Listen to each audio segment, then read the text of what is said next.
First and foremost, I want to start out by giving all praises and glory and honor to Yahweh, Ba'ashem, Yahweh Shai, Ba'ashem, Abakar Kodash, and double honors to the apostles and elders of Great Millstone of Ruel. Peace and blessings and salutation to the hopeful elect, the Bayath, Dawadah, the house of David, your brother Malak, coming back at you with this truth.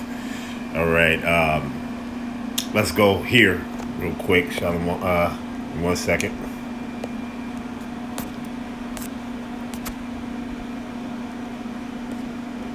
Turn this up a little bit. Alright, let's go here. So this, I put in famine and starvation, right? It says it could subject you, right? Let's see how I worded it. It can make one subject to it can make one submit to subjection, right? So it says famine and starvation can make one submit to subjection. So let's go here. It says yes, history, social theory, right, and even international law acknowledge that famine and starvation can be used as a tool to force a population into submission or subjection, right, as a weapon of war. Historically, or even the modern conflicts, deliberate starvation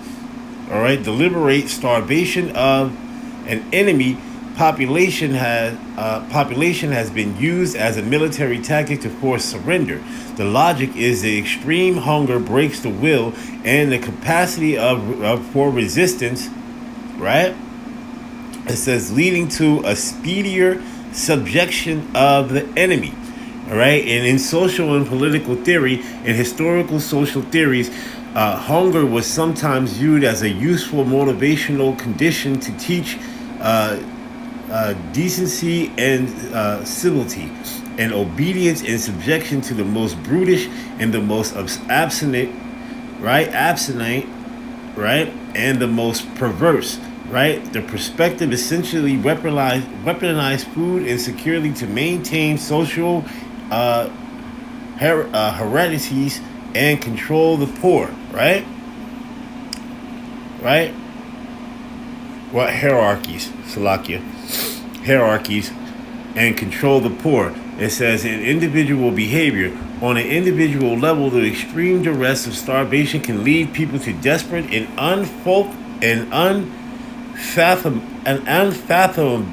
unfathomable behaviors, right, including submission to authority or demands they would otherwise refuse in order to survive. In international law, it says the international infliction of starvation on a civilian population is considered a violation of the laws and customs of war and can be persecuted as a war crime. It says this reflects an international consensus against the use of hunger as a means of control. Ultimately, the severe physical and psychological purpose or a pressure of famine and starvation can indeed compel individuals and groups to submit to conditions or authorities they would otherwise oppose, right? And that's what they're going to bring on, right? Now, see, this is where I have this article, you see? So everybody, our people, 2/3 of our people, right? They think that everything is all good because the government opened back up, right? Because Esau gave you little SNAP benefits back or whatever the case may be, right? But ultimately, see, as you fail to miss the mark and understand what's truly going on and how this devil, right, is going to spin things in his favor to try to get you to fall by his strong ones, right? Meaning him coming with his many different ways of slick and sly speeches, man. All right, you see, because when they brought in that digital ID, right, on November 12th, they brought it to Apple, right, to the Apple phone, right, the digital ID, all right, and so on and so forth, right. Now let's just say, right, you got your food stamps back, everything is all good. Now see, what they did is they put in nothing but what? They brought in unrighteous decrees, right? See, according to the new way of doing things about going to get your SNAP benefits, right? So let's show you this here real quick. Let's go to the article, right?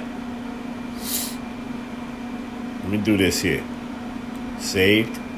Right? Now this right here, this is the article right here. So this article just dropped what? 3 days ago? This article was? Actually, excuse me, 2 days ago. It says this is the Politico, right? Food stamps are back, but millions will soon lose benefits permanently, right? Before we read that, right, let's read this scripture here. Let's go and get this scripture here. Let me get Isaiah the 10th chapter. Isaiah the 10th chapter in the first verse. It says, woe unto them that decree unrighteous decrees, and that write grievousness which they have prescribed, right? And that have right grievousness which they have prescribed, right? And that's Esau Edom through his laws, his legislation, and everything like that. Now, first and foremost, right, what he gonna do is for you to get them SNAP benefits back because he gave it to you, right? It's gonna be for a short period of time, right? Because the devil gonna give you something, right? He gonna give it to you, but there's gonna be something in the end that's got to take place in order for him to fill his belly, right? And that is having you. Meaning you as a physical slave, all right, and under a physical control of a means of totalitarianism or authoritarian government, right? Meaning control you, all right, to surveillance you, have eyes on you. You eat whatever he tells you to eat. He gives you the CBDCs, the credit scores, and everything like credit system and everything like that, hooking the chip up to you, all right. Putting you a part of a new AI technocratic world, right? But really the backstory of it being a totalitarian government where he controls you and control everything that you do and surveillance everything that you do. You see? In order for you to stay what you consider relevant in this devil society. All right? Which he's trying to get what you can consider as a pseudo blessing. All right. So let's do this here. So this says food stamps are back, but millions will soon lose benefits permanently. It says even though the shutdown is over, the GOP signature tax and spending law is proposed to kick off people off the nation's largest anti-hunger program. Right? It says as an employee stocks papayas at Price Choice Supermarket in Miami with participants in the USDA Supplemental Nutrient Assistance Program. Right? It says millions of the Americans read at the end of the government shutdown and the resumption of the food stamp benefits with relief, but others are learning they could soon lose federal food aid permanently. Agricultural Secretary Brooke Rollins, right, directed USDA staff during the recorded setting 43-day shutdown to continue ushering states towards compliance with the Republicans' signature tax and spending law, which is projected to kick millions out of the nation's largest anti-hunger program in the next few months. Right? It says those changes combined with other provisions in the new law will represent most significant cuts to the social safety net in decades. It says it all comes as a low-income families that confronting stagnating wages that aren't keeping up with the skyrocketing cost of living, and an issue that some Republicans blame for their losses of off-year elections this month. It says the Supplemental Nutrient Assistance Program, SNAP, provides an average of $6 per day for nearly 42 million people, roughly 40% of whom are children. Under the new law, parents and older Americans will be required to meet stricter work requirements, right?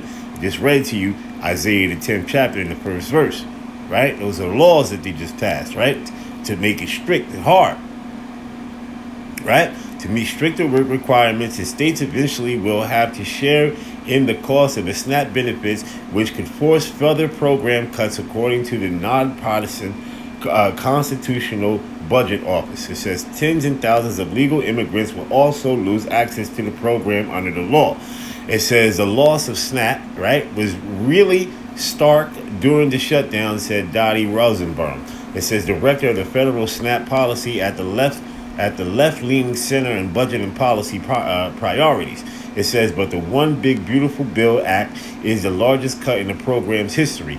This is also going to be really deeply felt, right? It says states have started notifying participants that they will be subject to new title work requirements, setting up a 3-month countdown for people to comply or lose benefits entirely. It says some states like New York and California have waivers that left work requirements in place with high unemployment rates. It says which are expected to slow the full impact, but certainly lawfully present immigrants, including refugees, are being notified that they are no longer eligible for SNAP and effectively immediately. It says, while we are concerned about any person in the country going hungry needlessly, there is something spectacularly cruel about ripping out the safety net of people who came to this country who need just a little bit of time to get back on their feet and to be able and begin to be able, Salakia, to contribute economically to this country. It says Naomi Steinberg, Vice President of Policy and Advocate of Haas Tiny Top, right? A Jewish nonprofit that assists refugees and asylum seekers, right? It says Haas estimates that the SNAP changes will cut benefits for roughly 250,000 refugees and other humanitarian visa holders. It says Rollins has also indicated that she may press for current SNAP participants to reapply, and despite existing requirements and the participants roughly certify their incomes and other factors that determine eligibility. It says the new plan can add red tape that will make it more difficult to get benefits. It says the USDA's Food and Nutrient Service issued new guidance in October and in November during the shutdown on how to comply with the tightened work requirements and follow the changes in the law. But some states are still struggling to interpret it. In California, where more than 5 million people use SNAP, California Department of Social Services Director Jennifer Torra, it said in a recent webinar, it says that the state is still working through the new guidance. It says this is a priority for us, Torah said. It says we will move forward compliance with the FNS guidance while also balancing the need for accuracy and clarity, right? It says millions of low-income families will also lose access to Medicaid in the next few years when stricter work requirements and other changes for the program kick in. It says Republicans' tax and spending law has made certain legal immigrants, including refugees, ineligible for the Affordable Care Act subsidies. Right? It says, and the Trump administration is working on a new public charge regulation that could deter millions of lawful present immigrants from participating in federal safety net programs. Right? It says as low income people struggle to pay utility bills and make rent, and many fall back on their charitable food network to help pay for groceries, but food banks and pantries are still scrambling to recover the nearly $1 billion in federal funding cuts early this year and from the chaos resulting from the pause of the SNAP benefits during the shutdown. It says during the week of October 27th, food banks purchased 325% more food through Feeding America's grocery purchase program than during the same time last year, according to the nonprofit. It says Matt Jaworski, who was Rethink Food, a charity meal organization in New York City, said the organization increased the number of meals and provided between 40,000 and 50,000 per week to 120,000 during the shutdown. It says it could not be worse, Jaworski said. This is just like what's to come. This is bad, but OBBA is permanent, right? It says, with hundreds of thousands of refugees and other immigrants bracing to be kicked off of SNAP, some refugee resettlement organizations are offering more emergency food options to help fill the hole. It says, we have a truck and we have a warehouse, and it has made sense. It said Laura Thompson. It says, executive director of Homes Not Borders, a Washington nonprofit that assists nearly arriving refugees. Her group is now focused on food security. All right, she says that the OBBA changes will affect roughly 20,000 refugees in the Washington area, and still private sector and nonprofit contribute won't be enough, right? It says won't be enough when the SNAP changes go into full effect, according to the Feeding America, right? It says SNAP provides 9 meals for everyone provided by food banks. All right, so I'm not going to read the rest of that. That's just pretty much done, the articles, right? So let's go into some scriptures, right? Let's go into the book of 2nd Ezra, right? 2nd Ezra, the 9th chapter and the 1st verse. It says, he answered me then and said, measure all the time diligently in itself. And when thou seest parts of the signs pass, which I have told thee before, then shalt thou understand that this is the very same time when the highest will begin to visit the world which he made. All right? Therefore, when there shall be seen earthquakes and uproars of the people in the world, then shalt thou well understand that the Most High spake of these things from the days that were before thee, even from the beginning. Right? It says, for like as all that is made in the world have a beginning and the end is manifest. Right? So the end is manifest, right? So we see what's going on. There's a lot of things going on. We in the latter days, right? As you can see, this man is about to really bring forth his new world order, right? So let me go here to the book of Psalms real quick. Book of Psalms. All right, Psalms, the 10th chapter. In the 3rd verse, it says, for the wicked boasteth of his heart's desire, and blessed the covenants whom the Lord abhorreth. Right? Let's jump down here. It says,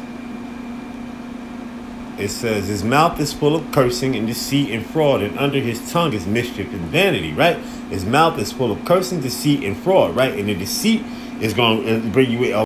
Well, see here, you take this chip, everything is going to be good. Right? Because that's what they're gonna push it off to be. Right? The RFID microchip, the mark of the beast, man. Right? To get you hooked up into what? A technocratic world, right? A world of technocracy, right? Merging man and machine, right? You see? Order to control you, right? Okay, your wants and your desires is of what? The flesh. And that's what the devil knows. So, right, so how does he play games on that? It's by coming to you and be like, all right, well, you need this because why? Your flesh is consistent to it, right? Not your spirit, but your flesh. You see? It says, he sitteth in the lurking places of the villages, in the secret places do he murder the innocent. His eyes are privately set against the poor. He lieth in wait secretly as a lion in his den, right? Because when a lion is wait to catch the prey, he scoops down and he's looking, he's got his eyes steadfast on the prey. Right? It says, and he lieth in wait to catch the poor, and he doeth catch the poor when he draweth them into his net. Right? So when you draw somebody into a net, right? First and foremost is order ad KO on these devil side, right?